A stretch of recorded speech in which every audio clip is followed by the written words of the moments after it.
નમસ્કાર વિદ્યાર્થી મિત્રો, વિજય બાલદાના જય શ્રી કૃષ્ણ, જય સ્વામિનારાયણ. ધોરણ 10 અંગ્રેજી યુનિટ 3 અને ઇન્ટરવ્યુ વિથ અરુણ કૃષ્ણમૂર્તિમાં આપણે આગળ જોઈએ. I understood that I had to leave the job at that minute in 2010. 2010ના સમયમાં મારે નોકરી છોડવી પડી હતી એ હું સમજું છું. ઓર એલ્સ નહીતર I would never be daring enough to do સો. નહીતર આવું કામ કરવાની મારી પાસે પૂરતી હિંમત આવી જ ન હોત. ડેરિંગ હિંમત અથવા સાહસ, ઇનફ એટલે પૂરતું. નહીતર આવું કામ કરવા માટે મારી પાસે પૂરતી હિંમત આવી જ ન હોત અથવા તો પૂરતું સાહસ આવ્યું જ ન હોત. I could not sit back and enjoy life when environment damage was happening on such a large scale. પર્યાવરણમાં આટલા મોટા પ્રમાણમાં નુકસાન થઈ રહ્યું હોય ત્યારે હું ઘરે બેસીને મારા જીવનમાં આનંદ ન માણી શકું. એન્જોય લાઈફ, જીવનમાં મજા માણવી.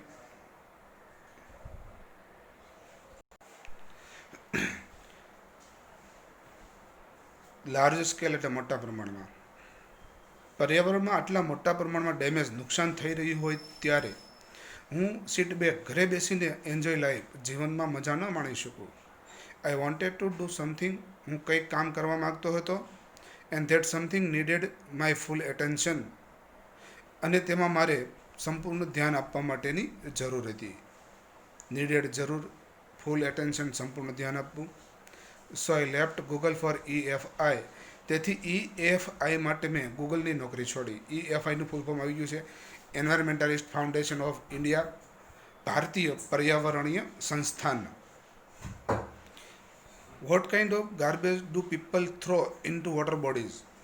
પત્રકારે સવાલ પૂછ્યો, જુઓ કે લોકો કેવા પ્રકારનો કચરો આ જળ સ્ત્રોતમાં ફેંકે છે. ગાર્બેજ કચરો, થ્રો ફેંકવું, વોટર બોડીઝ જળ સ્ત્રોત. લોકો કેવા પ્રકારનો કચરો આ જળ સ્ત્રોતોમાં ફેંકે છે. How do you deal with the removal of this garbage once you clean the water body. એક વખત તમે આ જળ સ્ત્રોતની સફાઈ કરો છો ત્યાર પછી આ હટાવેલ કચરાનું તમે શું કરો છો. ડીલ વિથ, ડીલ એટલે કરવું, કોઈ કાર્ય કરવું. રિમૂવલ એટલે હટાવેલું. વોટર બોડી જળ સ્ત્રોત, આ જળ સ્ત્રોતની સફાઈ થયા પછી આ હટાવેલ કચરાનું તમે શું કરો છો. અરુણ કૃષ્ણમૂર્તિ જવાબ આપે છે, everything from a diaper to worn out slippers we find everything in our lake. Diaper એટલે બાળોતિયું, જે બાળકો મેજોરિટી પહેરતા હોય છે. વર્ન આઉટ ઘસાયેલું, સ્લીપર એટલે ચપ્પલ. ફાઇન્ડ જોવા મળવું, લેક એટલે તળાવ. આપણા તળાવની અંદર ડાયપરથી માંડીને ઘસાયેલા ચપ્પલ સુધીની દરેક વસ્તુ અમને જોવા મળે છે. ધીસ ઇઝ સો ડિસ્ટર્બિંગ, આ ખૂબ જ ખલેલ પહોંચાડનારું છે. બિકોઝ, કારણ કે ઇટ ઇઝ વોટર, તે પાણી છે. And water is the basis of life, અને વોટર છે એ જીવનનો પાયો છે. બેઝિસ ઓફ લાઈફ, જીવનનો પાયો. We use this garbage for landfill. Landfill એટલે પુરાણ કરવું. With no or minimal exposure to the outside environment, અને જમીનમાં બહાર ખૂબ ઓછું દેખાય એવી રીતે અમે તેને જમીનમાં દાટીએ છીએ. પર્યાવરણમાં આઉટસાઇડ એટલે બહારની બાજુ, મિનિમલ ખૂબ ઓછું, એક્સપોઝ દેખાવું. પર્યાવરણમાં અથવા તો જમીનમાં બહાર ખૂબ ઓછું દેખાય એવી રીતે અમે આ કચરાને જમીનમાં લેન્ડફિલ દાટી દઈએ છીએ. We ensure that the lake area and water holding are free of garbage. Lake area, તળાવવાળો વિસ્તાર અને આ જળ સ્ત્રોત કચરાથી મુક્ત રહે આવું અમે સુનિશ્ચિત કરીએ છીએ. એને સુનિશ્ચિત કરવું. લેક એરિયા તળાવવાળો વિસ્તાર અને વોટર હોલ્ડિંગ જળ સ્ત્રોત. તળાવવાળો વિસ્તાર અને જળ સ્ત્રોતો ફ્રી ઓફ ગાર્બેજ, કચરાથી મુક્ત રહે આવું અમે સુનિશ્ચિત કરીએ છીએ. સો ધેટ, કે જેથી birds, frogs and snakes can live in peace, કે જેથી દેડકા, પક્ષીઓ અને સાપ શાંતિથી જીવન જીવી શકે. પછી એક સવાલ કરે છે પત્રકાર, how many days does it take to clear large lake. એક મોટું તળાવની સફાઈ કરવા માટે કેટલા દિવસ લાગે. Do you use any special equipment for cleaning and safety? સફાઈ અને સલામતી માટે તમે કોઈ ખાસ હથિયારનો ઉપયોગ કરો છો? સ્પેશિયલ ઇક્વિપમેન્ટ, ખાસ હથિયાર અથવા ઓજાર, ક્લિનિંગ સફાઈ, સેફ્ટી સલામતી. તમે સફાઈ અને સલામતી માટે કોઈ ખાસ હથિયારનો ઉપયોગ કરો છો તો ઓજારનો ઉપયોગ કરો છો? અરુણ જવાબ આપે છે, depending on the size of the lake and the amount of garbage. એ તળાવનું કદ અને કચરાના જથ્થા પર આધાર રાખે છે. તળાવ સાફ કરતાં કેટલો સમય લાગે એનો જવાબ આપે છે અરુણ કૃષ્ણ. ડિપેન્ડ એટલે આધાર રાખો, સાઇઝ એટલે કદ, અમાઉન્ટ ઓફ ગાર્બેજ કચરાનો જથ્થો. તળાવનું કદ અને કચરાના જથ્થા પર તેનો આધાર રહે છે. It can take anywhere between 5 days and 3 months two completely clean a lake. કોઈક જગ્યાએ તળાવને સંપૂર્ણપણે સાફ કરવા માટે 5 દિવસથી માંડી 3 મહિના સુધીનો પણ સમય લાગે છે. કમ્પ્લીટલી ક્લીન, સંપૂર્ણ સાફ. We have our tools like rake and spade. અમારી પાસે ખંપાળી અને પાવડા જેવા ઓજાર પણ હોય છે. ટૂલ ઓજાર, રેક એટલે ખંપાળી, પેલી જેમ મોટા દાંતાવાળી હોય છે તે, સ્પેડ એટલે પાવડો. Vote kind of protective gear do you use? તમે કેવા સલામતીના સાધનોનો ઉપયોગ કરો છો? પ્રોટેક્ટિવ ગિયર, સલામતીના સાધન. Can you describe the cleaning process briefly? આ સાફ કરવાની પ્રક્રિયાનું તમે ટૂંકમાં વર્ણન કરશો? ડિસ્ક્રાઇબ વર્ણન કરું, ક્લિનિંગ સાફ, પ્રોસેસ પ્રક્રિયા અને બ્રીફલી એટલે ટૂંકમાં. સાફ કરવાની પ્રક્રિયાનું તમે ટૂંકમાં વર્ણન કરશો? અરુણ જવાબ આપે છે, વી વિયર નોઝ માસ્ક. અમે મોં પર અથવા તો નોઝ માસ્ક પહેરીએ છીએ. સેનિટરી ગ્લવ્સ, ચેપ મુક્ત હાથ મોજા પહેરીએ છીએ. સેનિટરી, વિદ્યાર્થી મિત્રો, કોરોનાના સમયમાં સેનિટાઈઝ શબ્દ તો ફેમસ થઈ ગયો છે. ચેપ મુક્ત કરવું, ચેપ મુક્ત હાથ મોજા પહેરીએ છીએ.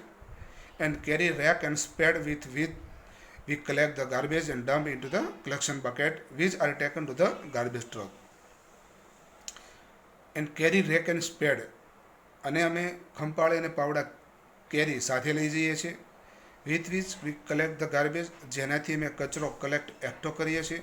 And dump to collection bucket, અને કચરો એકત્રિત કરવાની ટોપલીમાં અમે તેને નાખીએ. ડમ્પ એટલે નાખવું. કલેક્શન બકેટ, કચરો એકત્રિત કરવાની બકેટ એટલે ટોપલી. અને અમે તેને કચરું એકત્રિત કરવાની ટોપલીમાં નાખીએ છીએ. Which are taken to the garbage truck, જેને અમે કચરાની ટ્રક સુધી લઈ જઈએ છીએ. We also use heavy machinery like earth movers and Poclain to desilt સફાઈ કરવી. ધ લેક,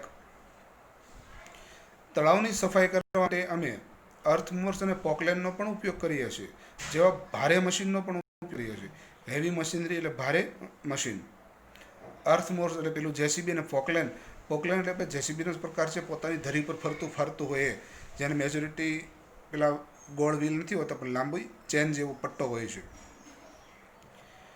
અમે તળાવની ડેસિલ્ટ સફાઈ કરવા માટે અર્થ મૂવર્સ અને પોકલેન જેવા ભારે મશીનનો પણ ઉપયોગ કરીએ છીએ. And clear the weeds and shrub that are harmful. અને નુકસાનકારક વીડ, છોડ, શ્રબ અને નુકસાનકારક ઘાસ અને છોડને પણ ક્લિયર સાફ કરી કાઢીએ છીએ. વીડ, ઘાસ, શ્રબ, છોડ, હાર્મફુલ નુકસાનકારક, ક્લિયર એટલે સફાઈ કરવી. નુકસાનકારક ઘાસ અને છોડની પણ સફાઈ કરીએ છીએ. પછીનો એક સવાલ પૂછે છે પત્રકાર, what in your opinion can children and young adult do for the environment?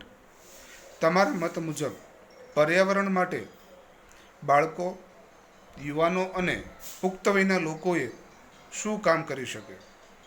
Young અને એડલ્ટ બંને અલગ શબ્દ છે. ઓપિનિયન એટલે મત. તમારા મત મુજબ પર્યાવરણ માટે બાળકો, યુવાનો અને પુખ્ત ઉંમરના લોકો શું કામ કરી શકે? What could be a small beginning by all of us in term of protecting the environment? પર્યાવરણનું રક્ષણ કરવા માટે આપણે બધા કેવી નાનકડી શરૂઆત કરી શકીએ? રક્ષણ કરવું, સ્મોલ બિગિનિંગ, નાનકડી શરૂઆત. પર્યાવરણનું રક્ષણ કરવા માટે આપણે બધા કેવી નાનકડી શરૂઆત કરી શકીએ? અરુણ જવાબ આપે છે, ફર્સ્ટલી સૌ પ્રથમ તો we should all stop throwing trash outside our homes. સૌ પ્રથમ આપણે બધાએ આપણા ઘરની બહાર કચરું ફેંકવાનું સ્ટોપ અટકાવી દેવું જોઈએ. થ્રોવિંગ ફેંકવું, ટ્રેશ એટલે કચરું. નેક્સ્ટ બીજું, વી શુડ રેડ્યુસ. રેડ્યુસ એટલે ઓછું કરવું તો ઘટાડવું. The amount of trash we generate. બીજું કે આપણે કચરાનો જથ્થો ઓછો કરવો જોઈએ. Straws, tissues, wrappers, batteries, fast food junk, all this end up in lakes. તળાવમાં શું આવે છે એ જણાવે છે Arun Krishnamurthy.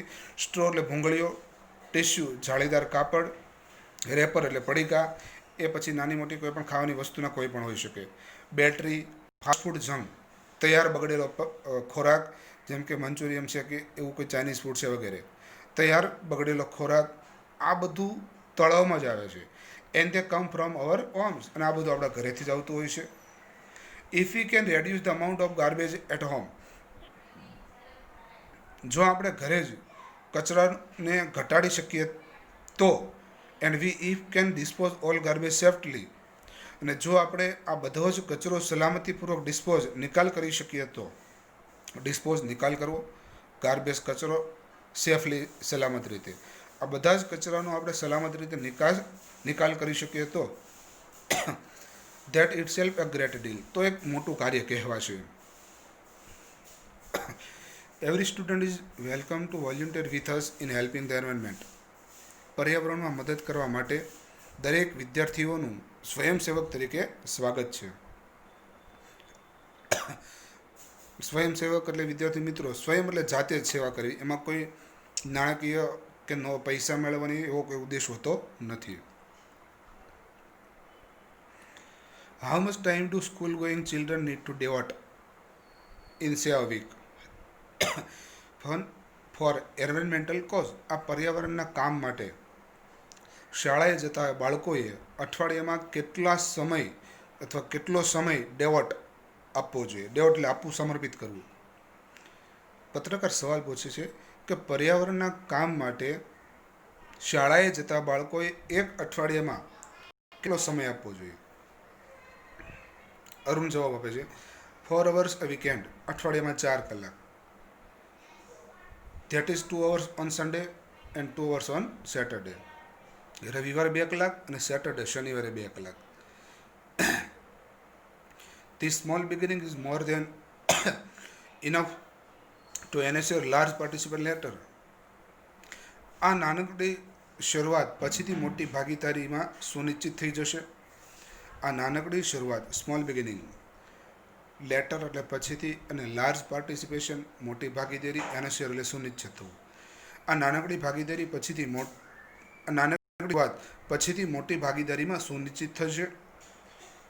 How can student and school join your fraternity. How can students and schools join your fraternity. Fraternity એટલે ભાવિ કાર્ય. વિદ્યાર્થી અને શાળાઓ તમારા ભાવિ કાર્યમાં કેવી રીતે જોડાઈ શકે? Do you have any program to introduce your work them. તમારા કામનો તેઓને કે વિદ્યાર્થીઓને શાળામાં તમારા કામનો તેઓને પરિચય કરાવવા માટે તમારી પાસે કોઈ કાર્યક્રમ છે? ઇન્ટ્રોડ્યુસ, પરિચય કરાવો. Yes, we offer fellowship to interested student. રસ ધરાવતા વિદ્યાર્થીઓને અમે ઓફર ફેલોશિપ, કામમાં ભાગીદારી આપીએ છીએ. Our program look at young animal lovers, young wild life photographers, film makers, theatre artist and scientific research. એના કાર્યક્રમમાં આ લોકો કોને લુક એટલે સ્વાગત કરવું, આવકારવું. યંગ એનિમલ લવર્સ યુવા પ્રાણી પ્રેમીઓ. યંગ વાઇલ્ડ લાઇફ ફોટોગ્રાફર્સ યુવા વન્યજીવ તસવીરકારો. ફોટોગ્રાફર એટલે તસવીરકાર અથવા છબીકાર. ફિલ્મ મેકર્સ ફિલ્મ નિર્માતા. થિયેટર આર્ટિસ્ટ સ્ટેજ કલાકાર. એન્ડ સાયન્ટિફિક રિસર્ચ વૈજ્ઞાનિક સંશોધકો. અમે અમારા કાર્યક્રમમાં યુવા પ્રાણીઓ, યુવા વન્યજીવ તસવીરકારો, ફિલ્મ નિર્માતાઓ, સ્ટેજ કલાકારો અને વૈજ્ઞાનિક સંશોધકોને આવકારીએ છીએ તો સ્વાગત કરીએ છીએ. We give them training in this area.